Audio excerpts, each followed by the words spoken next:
본문은 6월절 만찬을 준비하는 내용과 만찬 도중에 가룟 유다의 배신을 예고하는 내용과 성만찬 규례를 제정한 내용을 기록하였습니다. 우리들은 이 기록들을 보고 듣고 생각할 때에 6월절의 내용이 십자가의 내용인데 나는 예수님의 십자가 6월절을 어떻게 준비하고 있는가? 가룟 유다처럼 잘못된 기도와 욕망이 채워지지 않아서 주님을 배반하거나 주님으로부터 돌이킨 적은 없었는가? 우리가 이런 일들을 뒤돌아보고 결단하는 그런 오늘 예배가 되기를 바랍니다. 예수님께서 자신을 요한복음 6장에서 떡과 음료로 설명하며 우리에게 먹고 마시라고 하셨어요.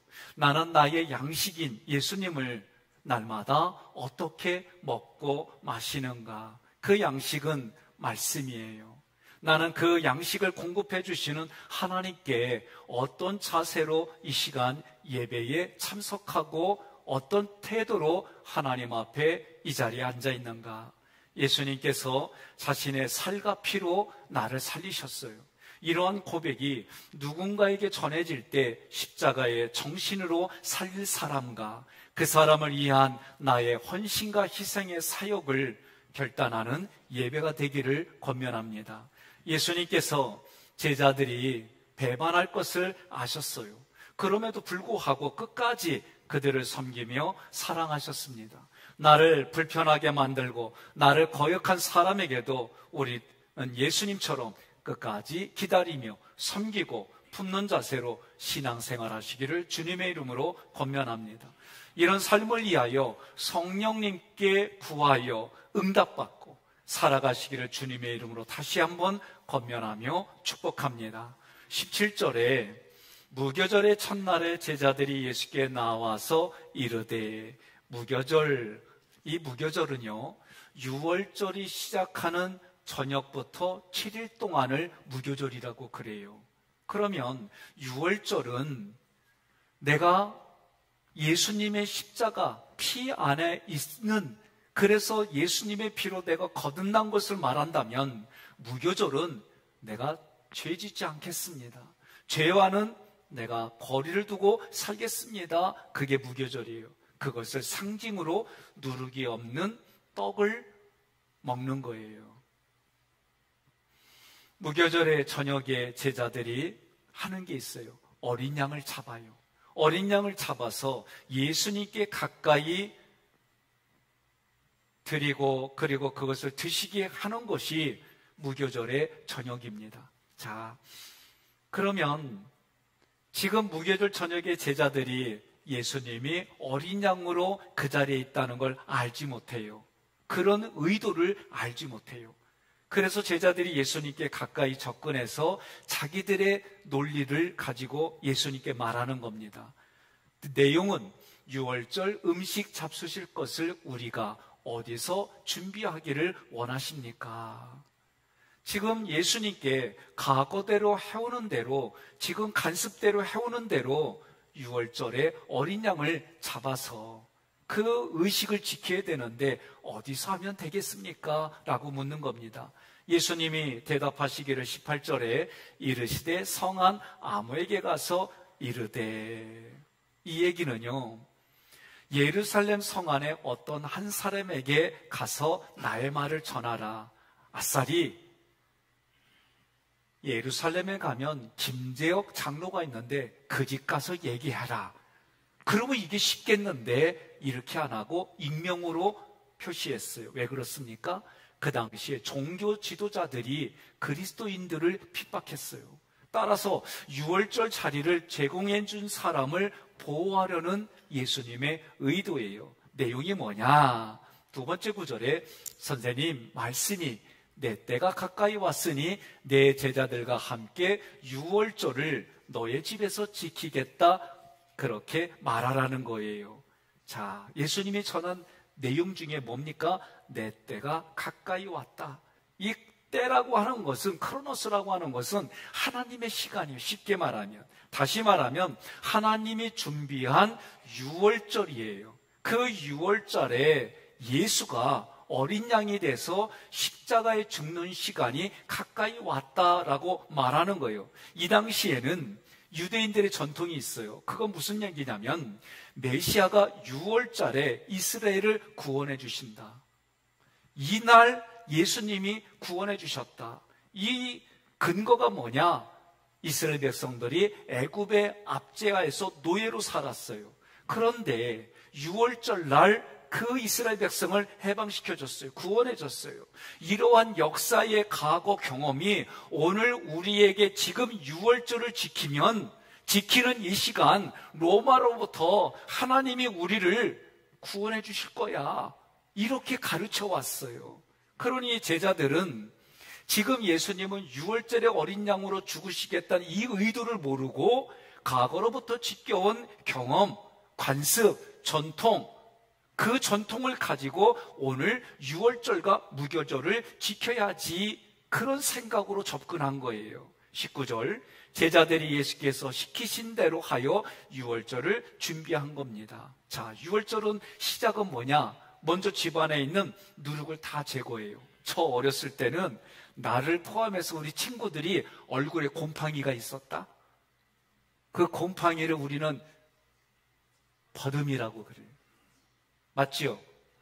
예, 그거 왜 생겼냐면 못 먹어서 여기에 곰팡이가 생겨갖고 여기 뭐 허해. 만약에 6월절을 지킨다 그러면 그것도 긁어내야 돼.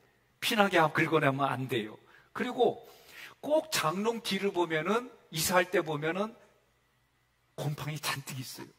왜? 바깥에는 춥고 안에는 덥고, 그러니까 이 안에 곰팡이가 아주 자라기 좋은 그런 습도와 온도가 있어요. 만약에 6월절을 여러분과 제가 지킨다 그러면 장롱까지 다 지져내서 그 곰팡이를 다 긁어내는 거예요. 이게 6월절의 시작이에요. 그리고 뭘 하느냐? 무교절을 지킬 음식을 다 준비하는 거예요. 이제 이번 주부터 음식 준비하죠? 추석. 다 사요 그냥? 이거 준비하려면 어떻게 해요? 저 기억 속에는 솔잎 따가지고 송편 만들고, 거기 만들다 보면 서로 우리 자녀들끼리 나는 이거 넣어야지 밤 집어넣기도 하고 콩 집어넣기도 하고. 근데 인기 있는 건 깨 집어넣은 것만 인기 있어. 애들은 그거 안 좋아해. 콩도 없고 뭐 이런 거. 그러니 깨 들어간 송편이 얼마나 맛있는지 이게 기억이 나요. 이들의 절기가, 이들의 명절이 6월절과 무교절을 지키는데 어떻게 하느냐? 어린 양을 잡아요. 쓴 나물을 준비해요. 포도주를 준비해서 함께 구워 먹는 것이 무교절의 시작이에요. 자기의 집에서 이런 6월절을 지킨다는 게 쉬운 일이 아니에요. 저희도 남동생이 있어요. 그러니까 여동생 시부모님은 다 돌아가 같이 하니까 오빠 올 때는 내가 이걸 준비할 거야. 뭐 저희 아내하고 형님 이거 준비해. 서로 이렇게 나눠서 음식 준비해서 모여요. 그전에는 한 곳에 모여서 그냥 다 했는데 지금은 서로 어려워지니까, 힘들어지니까, 육신이 점점 노쇠해지니까 편리하게 가요. 어떤 집은 그냥 배달로 시킨대. 어찌됐든 6월절을 지킨다는 거는 이게 쉬운 얘기가 아니에요. 더군다나 자기의 집을 사용하도록 13명의 장정들이 들어올 수 있도록 그렇게 한다는 건 쉬운 일이 아닌데, 예루살렘의 아무개 집에 가라. 그 아무개는 한마디로 말하면 예수님이 말씀하신 의도를 알아들었다는 거지요. 예수님이 뭐라고 말했습니까? 이미 예수님이 자기가 죽을 것과 부활할 것을 말씀했거든요. 그 얘기가 다른 사람을 통해 전파됐어요? 그 얘기가 들렸어요? 그리요? 그거는 뻥이지. 이렇게 반응한 사람이 있을 거고, 어떤 사람은 그래? 좀 관심이 가져가네 한 사람이 있을 거고, 어떤 사람은 아니 그게 왜 나한테 믿겨지지? 신기한 일이네. 성경에 써여 있어요. 뭐라고? 믿음은 들음에서 나느니라. 예수님이 하신 말씀이 들려져서 깨달아져서 믿어진 그 사람에게 가는 거예요. 그 사람이 주님이 걸어가신 구속사의 길에 함께 협력했습니다. 그의 집에서 13명의 예수님과 제자들이 6월절 음식을 잡수시도록 도왔습니다. 여러분들이 이런 모습이 뭐냐? 오늘날 저의 목회에 함께 해줬어요. 그래서 여러분들이 도와줘서 여기까지 왔어요. 우리 교회에 제가 이제 앞으로 당회 때에 우리 교회에 처음부터 있었던 분들도 시상 좀 하려고 그래요. 뭐 아멘 안 해도 나 이거 할 거요. 우리 교회 산 역사거든. 그래서 그분들이 우리 교회 그렇게 이게 얼마 그분들이 있어서 문을 열고 준비하고 닦아갖고 오늘 여러분과 제가 여기에 있게 된 거예요. 그러니 이 집도 그렇게 한 거예요. 어제부터 오늘 그린 마켓을 해요. 이거 하는 목적은 뭐예요? 장학금으로, 구제비로, 선교비로 이 지역의 어려운 사람에서 구청에 우리가 물질을 들어요. 그렇게 쓰여져요. 이걸 위해서 여러분들이 하는 거예요. 그래서 아까 조금 그렇지만 아까 뭐가 광고인겨? 국수. 오늘 국수 준비했어요. 돈 없는 사람은 내 이름으로 먹고 가세요. 아니 진짜요. 그리고 먹고 가는데 내가 끝까지 따라다닐게요. 네, 우리가 이렇게 돕는 건 다른 거 아니에요. 이걸 통해서 우리가 이 기쁨을 함께 나누자는 거예요. 이것을 위해서 또 우리가 이제 외관을 업체를 선정해 가지고 구체적으로 이제 계약을 바로 준비합니다. 이번 주에.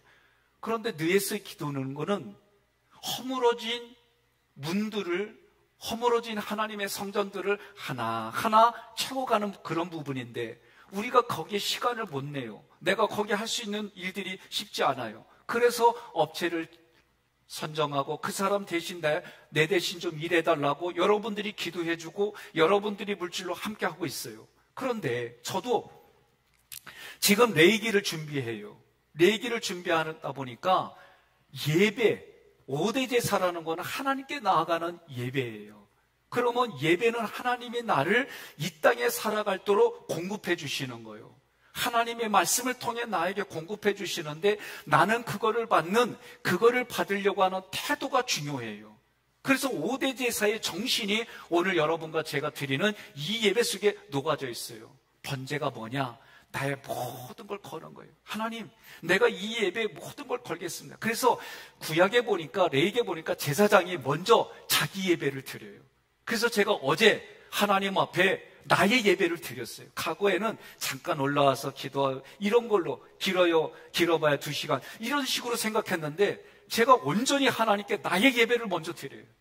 여러분, 우리가 나가서 오른쪽으로 가면은 서해안으로부터 동해안에 38선을 근처에 있는 돌들을 주워다가 기념 장소를 만들었어요. 나는 이게 임팩트 있게 왔어요. 우리 교회 왔을 때 처음 외형적으로 내 눈에 들어온 게 저거였어요. 저게 뭐였지? 그리고 읽어보니까 그런 의미를 가지고 상징을 가지고 해놨어요. 그래서 저도 때로는 가끔 교회를 이렇게 돌 때 한번 쓱 만져요. 만지고 하나님, 이 나라에 38선의 돌을 갖다 이렇게 만들었는데 이 38선을 하나님의 손으로 제거해 주세요. 그런 의미로 끝에서부터 서해안부터 동해안 또는 동해안부터 서해안 그런 의미를 가지고 싹 만져. 어제도 그런 의식을 가지고 내 나름대로 하나님 앞에 나의 예배를 드리고 오늘은 나의 예배가 아니라 여러분들 예배가 되려고 집례자로 이 자리에 쓴 거예요. 그래서 나는 나만을 위한 하나님 앞에 예배 드릴 때 의식이 하나 있어요. 그전에는 설교 준비하고 막 이러면 완벽하게 준비해야 되고 뭔가 막 흘려야 되고 이런 나의 의지, 능력 이런 것들을 많이 고민. 요새는 하나님 준비한 건 요거밖에 없이요. 그렇지만 하나님이 임재해 주셔서 하나님의 마음에 감동을 주셔서 이 성령의 역사로 이들 마음에 꿈틀꿈틀거리고 예배를 드렸을 때 하나님 만나는 사건이 있고 예배를 드릴 때 결단해서 이들의 심령이 소생케 되어지고 가정이 회복이 되어지고 이들이 살아가는 삶의 자리가 하나님의 약속한 복으로 가득 차게 해주세요. 이게 어제 나에 드리는 예배 되는 거예요. 오늘은 그거를 선포하는 거예요. 여러분, 느에스대 기도에 우리가 동참하자고 1층에 내려가면 글 쓰는 게 있어요. 자기 이름 쓰는 거예요. 아무 말이 없다는 얘기는 안 썼다는 얘기구나. 그런데 보니까 다 채워져요. 오늘 내가 그 시간 참석 못해. 그래도 하나님, 내가 점심시간에 작은 시간이라도 내가 퇴근하고 집에 자기 이 시간에 내가 여기에 함께 하겠습니다. 이런 마음으로만 가지지 말고요. 거기에 써주세요. 내가 참석하지 못하더라도 하나님, 내가 직장 생활하는 이 자리에 이 시간을 내서 하나님 이렇게 내가 이 한 시간을 다 못하니까 오전에 10분, 점심때 20분, 저녁 오후에 40 이렇게 하면서 내가 이 시간 이렇게 여러분이 함께 해주셔야 돼요. 그래야 하나님이 이 일을 하시는 거예요. 오늘 그렇게 여러분들이 동참해 주시기를 바랍니다. 이렇게 여러분들이 지금까지 수십 년 동안 이 교회의 역사 이래로, 교회가 세워진 이래로 지금까지 그렇게 왔어요. 그 모습이 정성이에요. 구원은 하나님의 은혜로, 하나님의 능력으로 구원받지만 내가 하나님께 나아가는 방법은 정성이. 왜? 너는 마음을 다하고 뜻을 다하고 힘을 다해 주 너의 하나님을 사랑하라. 그 사랑하는 모습이 바로 이 예배예요. 여러분들이 그 예배를 드릴 때, 저는 어렸을 때 부흥 강사님들이 그 얘기만 들었어요. 교회 올 때 가장 깨끗한 옷을 입어라. 교회 올 때 헌금할 때 그래도 좀 닦아갖고 오고 깨끗하게, 이런 부분들이 다른 게 아니었어요. 정성이었어요. 마찬가지예요. 제가 밖에 나가면 아는 분들은 목사님 불러주기도 하고, 아는 분들은 목사인 걸 모르고 애들 아빠면 누구 아빠 이렇게 불러주기도 해요. 근데 어느 날 걷는데 나한테 오빠래. 얼마나 웃기는지. 그래서 내가 누군가 했더니, 여러분 식당에 가면 말이요, 모르는 분인데도 우리는 뭐라 그래요? 이모 부르고 누님하고 부르고, 저는 불리기가 뭐해서 그냥 사장님하고 불러요. 근데 그렇게 나를 부를 때 모르니까 그냥 오빠하고 부르는데, 부르는 분은 보니까 나보다 연세가 10살은 많어. 그래도 이렇게 한번 들으니까 얼마나 기쁜지. 안 그래요? 그러니까 우리가 하나님을, 하나님, 그런 마음을 가지고 부르고 이 자리에 온 거예요. 그러면 내가 그런 정성을 가지고 하나님 앞에 드려지는 이 예배에 하나님을 만나지 않을 수가 없더라. 그 하나님이 원하는 대로 내가 준비하고 그 하나님을 만나러 왔더니 하나님은 이미 오셔서 나를 만나주려고 오셨는데, 오늘 중요한 건 우리의 눈이 열리고 귀가 열리고 마음이 열리는 거예요. 그러니 내가 행한 대로 하나님이 그대로 행하신다는 얘기는 보상해 주신다, 그 얘기요. 그러면 보상은 하나님 보시기에 선한 것을 한 사람은 선한 걸로 보상해 줄 거고, 하나님 앞에 악한 것으로 행동한 사람은 악한 것으로 보상해 주는 거예요. 믿으십니까? 그러니 여러분과 저는 끝까지 마음과 힘을 다하여 정성을 다하여 주님을 예배하고 경배하고 함께하고 주님의 피로 세운 교회와 함께하는 줄 믿으시기를 바랍니다. 그렇게 함께한다는 얘기는 하나님의 충만이 예수님에게로, 예수님의 충만이 교회와 나에게로, 그것이 모든 이웃과 만물에게로 흘러가게 하는 거예요. 이러한 정신을 가지고 오늘 우리는 예배를 드리는 겁니다. 20절에 저물 때 예수께서 12제자와 함께 앉으셨더니 그들이 먹을 때에 이르시되 내가 진실로 너희에게 이르노니 너희 중에 한 사람이 나를 팔리라. 유월절 식사를 비스듬히 두어서 한다고 그랬어요. 이게 그들의 문화예요. 이렇게 찍어서 먹는데 예수님이 식사 도중에 경악할 만한 말을 하는 거예요. 너희들 중에 한 사람이 나를 사내들인 공의의 대제사장들과 서기관들에게 나를 팔 거다. 이 말을 하셨어요. 예수님은 자기를 배반할 걸 알면서도 그를 제어하지 않았어요. 왜냐하면 하나님의 계획 안에서 이루어지고 운행되어지고 구속사의 열매를 맺게 하려고 하는 계획이에요. 그렇다면 이런 말을 하는 사람도 있어요. 아니, 내가 예수를 팔아먹은 건 하나님이 도와준 거 아니요? 아니요? 이렇게 말하는 얘기가 로마서에 나와요. 아니, 내가 저 사람을 이렇게 한 거는 내가 하나님 도와준 거 아니야? 내가 악한 일도 하나님 도와주는 거 아니야? 근데 내가 왜 처벌받아야 되느냐? 성경은 그렇게 말하는, 이렇게 말하는 사람들에게 뭐라고 그래요? 그 행위에 대한 책임은 누가 진다? 내가 지는 거예요. 각자가 살아온 삶의 책임은 누가 지는 거냐? 자기가 지는 거예요. 그러니까 예수님도 뭐라고 그래요? 안 태어나는 게 좋잖아. 그 정도로 얘기할 정도로 악한 짓은 자기가 짓는 거예요. 마태복음 20장 18절로 19절 함께 봉독합니다. 보라, 우리가 예루살렘으로 올라가노니 인자가 대제사장들과 서기관들에게 넘겨짐에 그들이 죽이기로 결의하고 이방인들에게 넘겨주어 그를 조롱하며 채찍질하며 십자가에 못 박게 할 것이나 제3일에 살아나리라. 아멘. 이 일을 듣고 믿어져서 유월절 무교조를 지킬 수 있도록 자기 집을 열고 협조한 사람이 있는가 하면 그 상황에서도 은 30의 값으로 예수를 팔려는 사람이 동시에 그 자리에 함께 있는 거예요. 22절에 그들이 몹시 근심하여 각각 여짜오되, 이 근심이란 말은 기분이 상했어요. 그 말을 들으니까 기분이 상했어요. 슬펐어요. 그래서 그것이 자기가 너무 괴로운 거예요. 주님의 말씀에 자기들이 각자가 말하는 겁니다. 주여, 나는 아니지요. 이때 주여는 퀴리오스, 나의 주님, 나의 그리스도, 나의 메시아요. 그런 의미예요. 주님, 나는 아닙니다. 나는 그렇게 할 사람이 아닙니다. 옆 사람 인사합시다. 나는 그럴 사람 아닙니다. 옆 사람 그래요. 한 번 더 얘기해요. 내가 국수 사줄게. 그러세요. 에? 내가 국수 사줄 사람이지 내가 얻어먹을 사람이냐 말이요. 알아들었으면 감사합니다. 그런데 지금 이 사람이 뭐라고 그러냐면 나는 아니란 얘기예요. 나는 주님 앞에 그런 짓 안 하겠다는 거예요. 그런데 베드로가 했슈 안 했슈? 했슈. 가룟 유다만 그런 게 아니에요. 다들 예수님이 십자가를 돌아갈 때 다 도망갔어요. 그리고 저주까지 했어요. 이 무릎은 나는 예수님을 팔 사람이 아닙니다. 어찌됐든 주님을 부를 때 뭐라고 불러요? 퀴리오스, 나의 주님이요. 그렇게 불렀어요. 그러자 대답하여 이르시되, 예수님이 대답합니다. 두 번째 구절에 나와 함께 그릇에 손을 넣는 그가 나를 팔리라. 저는 이거를 그전에는 큰 항아리에다 집어넣고 이렇게 생각했어요. 이게 그런 뜻이 아닙니다. 그릇에 손을 넣는다는 말은 그릇에, 납작한 그릇에 액체가 담겨 있어요. 그거는 과일하고 식초를 혼합해 갖고 만든 스프예요. 다시 말해서 빵을 찢어가지고 적셔가지고 먹는 거예요. 그런 의미로 나와 함께 그릇에 손을 넣는 자. 그러니까 제자들이 지금까지 찢어서 분명히 이거를 먹으려고 하고 먹었단 말이에요. 그런데 갑자기 예수님이 그렇게 말하니까 손이 가요, 손이 가? 안 가. 에?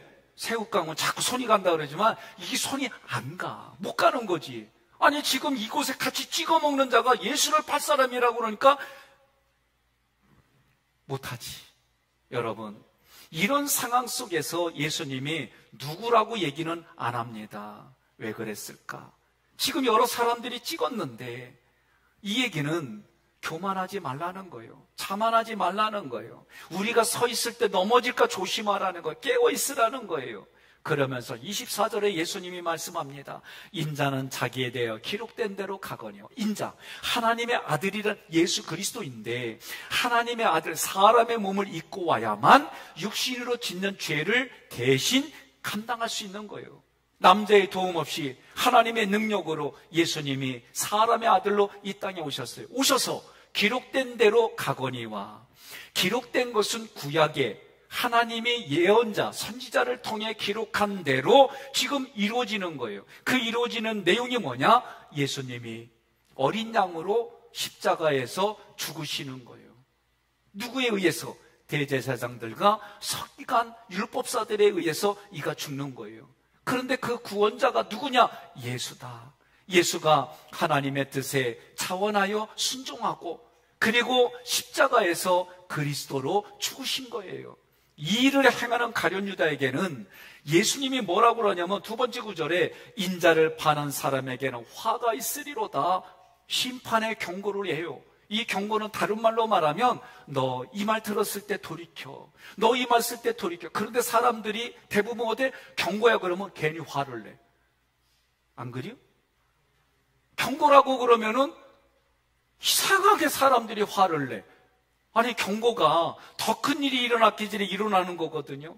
예? 지진이 일어나기 전에 동물들이 그걸 알고 때를 지어서 막 이동하고 여러 가지 징조가 있는 이게 다 경고예요. 어느 사람과의 관계 속에도 말씀을 듣고 경고를 들으면 내가 돌이키는 게 살 길이에요.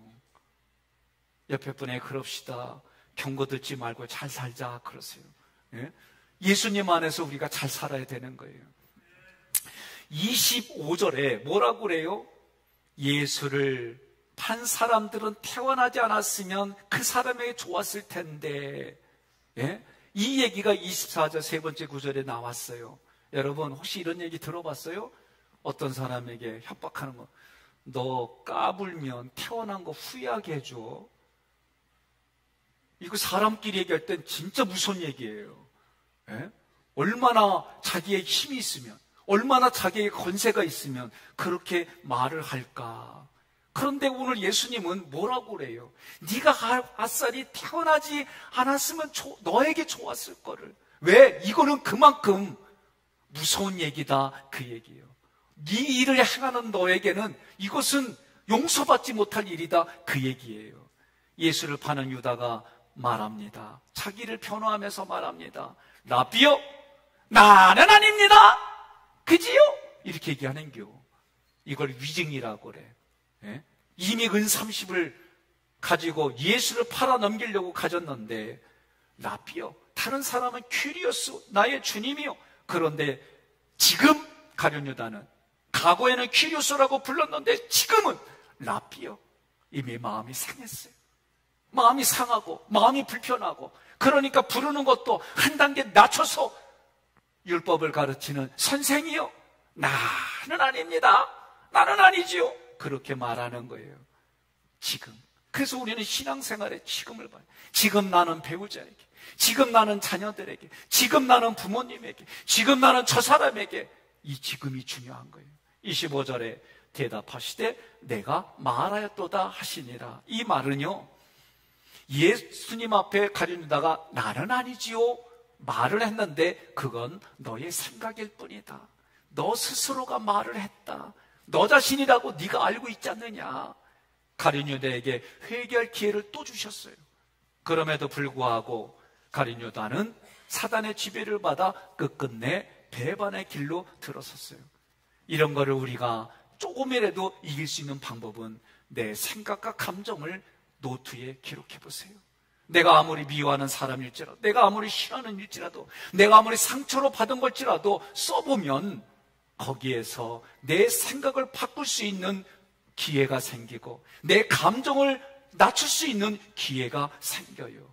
요한복음 13장 2절과 26절 27절 함께 봉독합니다. 마귀가 벌써 시몬의 아들 가룟 유다의 마음에 예수를 팔려는 생각을 넣었더라.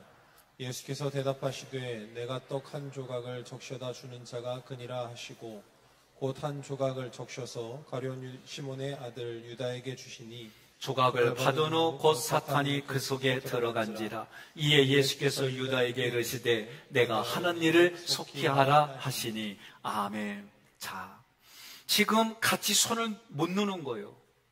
이제는 그런 가운데 예수님이 가룟 유다의 마음속에 예수를 팔려는 생각을 넣은 가룟 유다에게 찍어서 가룟 유다에게 줬습니다. 가룟 유다가 이것을 받아서 먹고 그 자리를 떠납니다. 근데 떠나는 자리를 요한복음에서는 어두운 저녁이라고 얘기를 해요. 일부러 이 단어를 썼어요. 어둠의 영에 사로잡혔다, 그 얘기지요. 그리고 성만찬은 누구하고만 합니까? 예수를 그리스도라고 고백하는 사람들하고만 만찬을 누리는 거예요. 조각이라고 그랬어요. 다른 사람은 덩어리인데 이 사람은 조각이란 이 단어가 오묘하게 쓰였어요. 일반적으로 우리는 결과가 좋으면 가정도 다 좋은 것처럼 생각하는 경향이 있어요. 때로는 교회를 위한 일이라고 말하면서 분쟁의 자리, 다툼의 자리를 만들어대요. 사람과의 관계 속에서도 우리는 자녀들에게 너 잘 되라고 하는 거예요. 그러면서 때려요. 안 그래요? 네? 근데 때리는 게 너무 과해. 그러니 이 아이가 잘 되는 거 알아고 되는데 왜 맞아야 되는지 모르며 성장하는 게 오늘 우리들의 대부분 청소예요. 그래서 저도 우리 애들한테 10여 년 전, 한참 전부터 이 공부하면서 내가 너 잘 되라고 생각하고 야단을 쳤는데 야단을 치다 보니까 과해졌어. 아빠 감정 제대로 다스리지 못했고 내 생각은 이런데 그런다고 해서 꼭 매를 들었어야 됐을까? 지금 생각해 보니까 아빠가 좀 마음이 불편해. 미안해. 용서해줘. 참 이 얘기 많이 했슈. 그런데요, 우리 둘째가 그래요. 어느 날. 근데 아빠, 내가 용서해달라 용서했잖아. 나도 용서해줬어. 근데 있잖아, 내 기억에 남아있어. 안 그래요? 기억에 남아있다는 거예요. 그래서 제가 이제 거기서 또 고민이 생겨요. 그럼 이 기억을 어떻게 없애야 될까?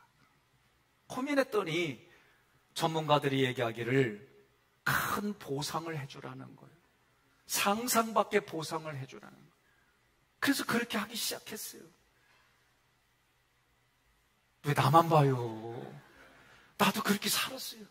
그 보상을 주니까 대화가 돼. 그래서 제가 우리 장로님들을 예로 들어서 서로 부부싸움했어. 남편이 잘못했어요. 그래서 아내의 마음을 살려야 돼. 그때 뭐 해주기로 했어요? 다이아몬드 해주기로. 김효수 장로 다이아몬드 해주기로 했죠? 예. 네. 그러니까 받았냐 그랬더니 싸워본 적이 없디야. 자, 어찌됐든. 그러니까 보상을 그렇게 해주지 않으면 계속 기억이 오르는 거예요. 내가 죽을 수밖에 없는 죄인이고 감당할 수 없는 나를 하나님이 예수의 생명으로 보상을 해주셨는데 이거는 어떤 것도 비교 불가인 걸로 나를 그렇게 해주신 거예요. 보상은요, 반드시 내가 행한 것에 대한 보상이 있어요. 하나님 앞에 선한 것을 하면 선한 것으로 주시고 악한 것을 하면 악한 걸로 주시고 여러분과 저는 선한 것을 심어서 선한 것을 보상받으시고 썩어질 것 심어서 영원한 생명을 얻는 우리가 되기를 주님의 이름으로 권면합니다. 26절부터는 기독교에서 예수님이 성만찬을 처음으로 제정하셨어요. 그 이전에도 만찬은 있었어요. 구약으로부터 이런 유월절 무교절을 지키는 건 있었는데 예수님이 그 의미를 둬서 하신 것은 오늘 본문이 처음이에요. 제자들은 예수님의 말씀을 듣고 근심할 정도로 자기 자신을 살폈다 그랬어요. 오늘 우리들의 성만찬도 자기를 향한 근심을 가지고 자기를 살피는 의식으로 참여해야 되는 거예요. 그렇게 참여할 때 놀라운 일들이 일어나요. 고린도전서 11장 27절로 28절 함께 봉독합니다. 그러므로 누구든지 주의 떡이나 잔을 합당하지 않게 먹고 마시는 자는 주의 몸과 피에 대하여 죄를 짓는 것이니라. 사람이 자기를 살피고 그 후에야 이 떡을 먹고 이 잔을 마실지니. 아멘. 자, 이거를 우리 삶에 적용하는 걸 얘기할게요. 지금 성경은 예수님의 살과 피를 먹는 거를 계속해서 기념하라고 그랬어요. 그럼 매해마다 우리는 절기 때마다 부활절, 추수감사절, 크리스마스 때 이 만찬, 성만찬을 진행해요. 이 성만찬이 교회에 와서 예배를 드리면서 이렇게 기념하는 것과 아울러 우리 삶에 기념하는 방법이 뭐냐? 당신과 나 사이에 결혼한 지 3년이 됐어요. 20년이 됐어요. 30년이 됐어요. 기념하는 거예요. 저도 이런 거 기념할 줄을 잘 몰랐어요. 나 우리 부모님이 그거 기념하는 거 못 봤기 때문에. 근데 이걸 하려고 그러니까 좀 뻘쭘해. 그래도 해보는 거예요. 집에서 끓여 먹던 라면 밖에서 끓여서 주는 거예요.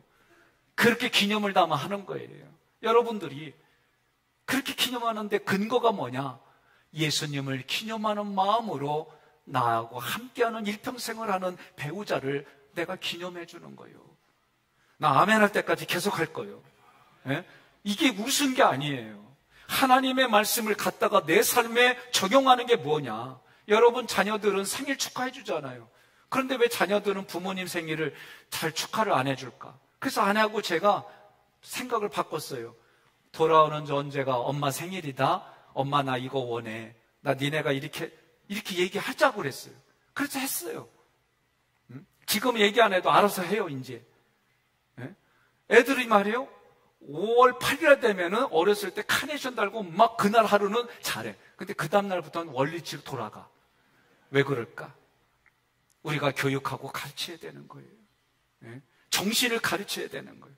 그래서 여러분들이 그 사람이 주인공이지만 근거는 예수님이 나를 향해 피와 살을 다 주신 것을 기념하여 이것이 내 이웃에게로 흘러갈 때 나와 내 가족들에게도 흘러갈 때 이 정신을 가지고 그 기념들을 우리가 축하해 주는 거예요. 오늘 우리가 추석이라고 명절을 준비하잖아요. 마찬가지예요. 그러면 이런 모습이 뭐냐? 합당하다, 살피라 이 단어를 제가 찾아봤어요. 그랬더니 합당하다는 얘기는 태도를 말해요. 태도. 하나님께 나의 태도. 그게 뭐예요? 마음을 다하고 정성과 뜻을 다하고 목숨을 다하는 태도. 그리고 이것이 자기를 살핀다라 할 때 살핀다 그 얘기는 입증되었다 그 얘기입니다.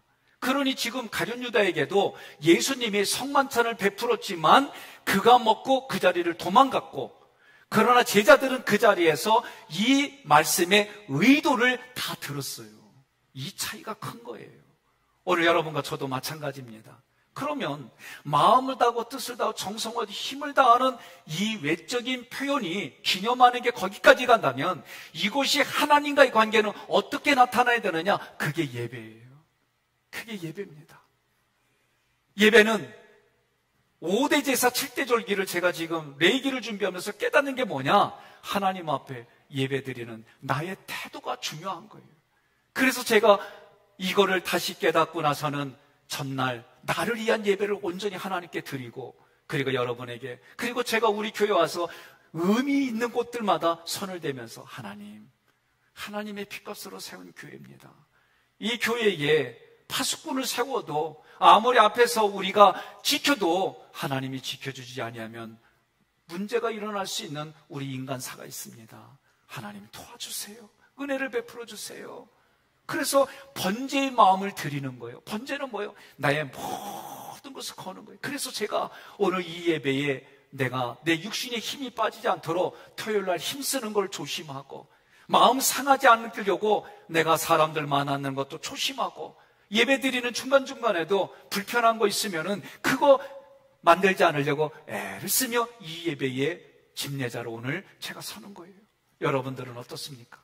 여러분들은 이 예배가 예배되게 하려고 하나님 앞에 자기를 단장하고 하나님 앞에 마음을 모아서 이 자리에 그렇게 구별되는 이런 모습들이, 그게 바로 한마디로 정성이에요. 예배는 정성이 들어가야 됩니다. 우리가 구원받은 것은 은혜로 하나님의 능력으로 구원받지만 이 예배를 준비하고 이 자리에 오는 여러분은 번제로 드리는 거예요. 그럼 소재는 뭐냐? 고운 가루로 만드는 이 소재는 하나님 앞에 내가 최고의 가치를 드립니다. 내가 곱게 갈아져서, 그래서 성령의 기름 부음이 될 때 이것이 반죽이 잘 되는 거예요. 그래서 내가 하나님 앞에 이 예배가 하나님의 말씀이 내 외면과 내면의 성령의 충만으로 여러분들이 예배를 경험하고 드리는 거예요. 화목제가 뭐냐? 화목제는요, 쉽게 말하면 나를 힘들게 한 사람을 내가 용서하겠다는 마음을 갖는 거예요. 살아가 보십시오. 이래저래 부대낍니다. 살아가 보십시오.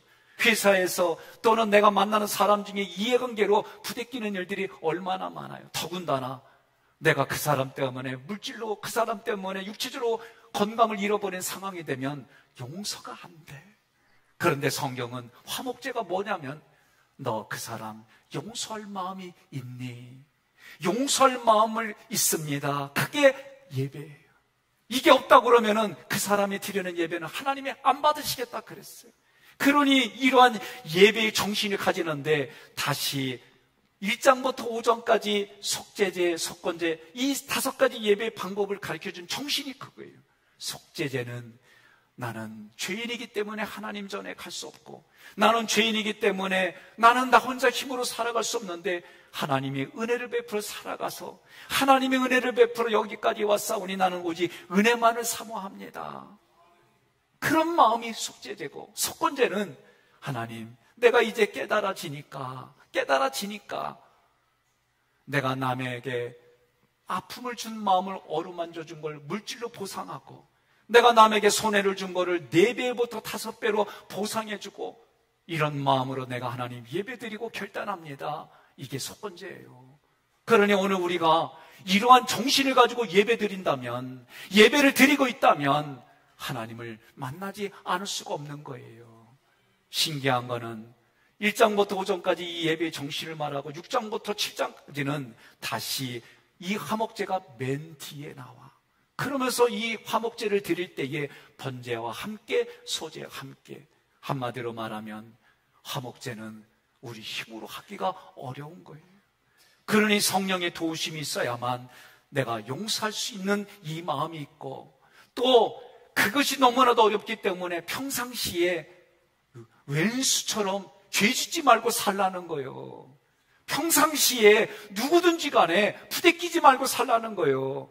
그래야 우리가 예배다운 예배를 드릴 수 있다라고 가르쳐 주는 거예요. 그러니 오늘 이 6월절을 준비하는 이들의 마음에 이런 마음이 얼마나 많이 있겠습니까?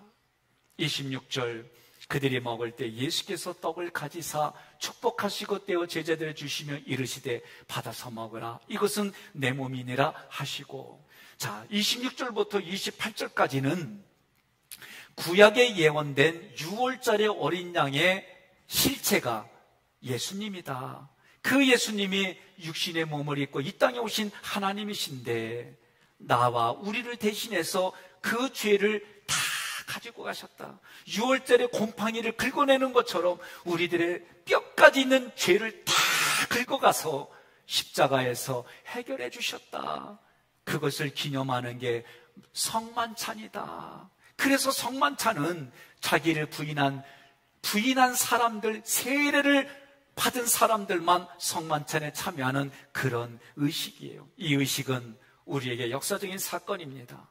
우리가 성만찬에 참여한다는 것은 예수 그리스도의 구원에 동참하는 거예요. 예수님께서 나를 위해서 자신의 몸을 찢으시고 나를 위해서 피를 흘려주신 것을 내가 마음으로 믿어 입으로 고백하는 모습이 하나님의 은혜가 내게 부어지니까 나는 진리로 반응합니다. 진리로 반응한다는 얘기는 이 말씀을 가지고 내가 그렇게 살아갔더니, 내가 희생하고 내가 헌신하고 내가 섬기고 내가 봉사했더니 예수님이 드러났습니다. 이게 진리예요.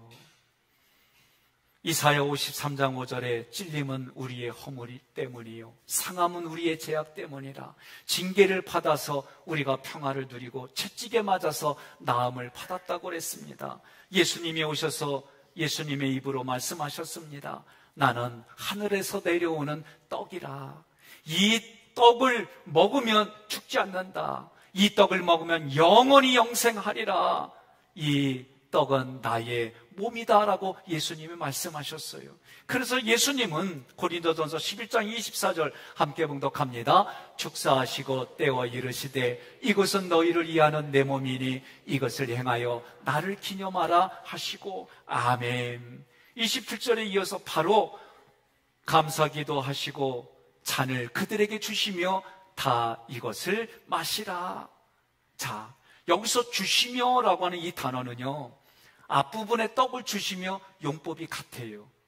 한 번에 영원한 효력이 있다, 그런 뜻이에요.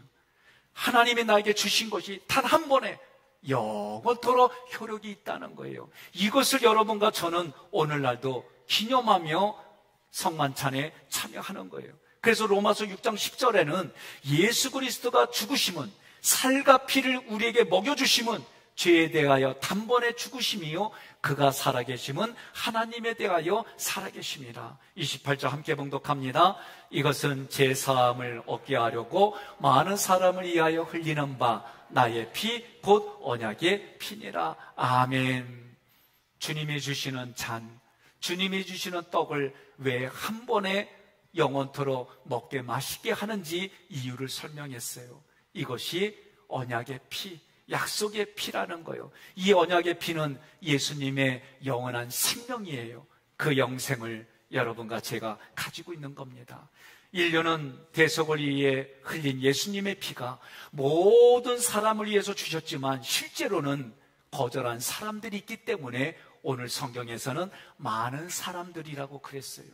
누구든지 예수 믿을 수 있어요. 그러나 아무나 예수 믿지 않았어요. 모든 사람을 위해 예수님이 돌아가셨지만 실제로 그 효력은 오늘 우리에게만 효력이 있는 거예요.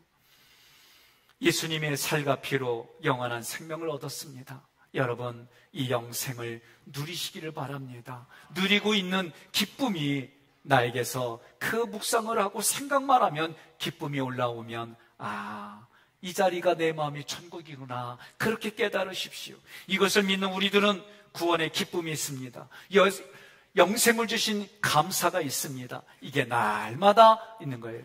제가 레이기 공부하면서 또 하나 깨달은 게 있어요. 3가지 제사가 하나 더 있습니다. 어떤 제사냐면 감사로 드리는 제사가 있고, 내가 하나님께 드리는 낙헌제가 있고, 서원하는 이 3가지의 예배가 있어요. 그런데 감사제는 하루를 넘기지 말래요. 그 안에 있는 음식을 먹는 거를 하루도 넘기지 말래요. 이 얘기는 뭔 얘기입니까? 매일을 살아갈 때 감사로 공급받으시기를 바랍니다. 매일매일에. 그런데 항상 기뻐하라, 쉬지 말고 기도하라, 범사에 감사하라. 예수님의 뜻. 그러니 여러분, 매일매일 감사하는 것이 내 마음을 지키는 방법이요. 그런데 낙헌제와 서원제는 이틀이에요. 이 얘기는 무슨 얘기입니까? 우리가 이것을 마음에 결단하고 결정하는 일들은 시간이 지나면 잊어버려요. 시간이 지나고 세상에 내가 익숙해지면 이런 생각들이 잃어버려져요. 그러니 날마다 자기가 그 마음 관리를 그 의도대로 관리하라는 얘기예요. 저도 내 마음에 있는 걸 쓰지 않으면 내 생각 속에서 나를 번뇌로 고통으로 힘들게 해요. 그러나 쓰고 그걸 다시 고민하고 바꾸려고 애를 쓰는 연습을 하면 내 마음에 자유함이 넘치게 됩니다. 그 일들은 무엇을 하려고? 하나님의 말씀으로 내 생각과 감정을 바꾸는 거예요. 29절 함께 봉독합니다. 그러나 너희에게 이르노니 내가 포도나무에서 난 것을 이제부터 내 아버지의 나라에서 새 것으로 너희와 함께 마시는 날까지 마시지 아니하리라 하시니라. 아멘. 이 말씀은요, 많은 구절들을 찾아보고 설명서들을 찾아봐도 한 군데에만 이렇게 나와 있어요. 예수님께서 자신을 따르는 이들과 미래에 있을 만찬을 약속했다. 근데요, 곰곰이 생각해보면 이건 뭐냐면 지금 제자들은 예수님의 의도대로 접근하지 않았어요.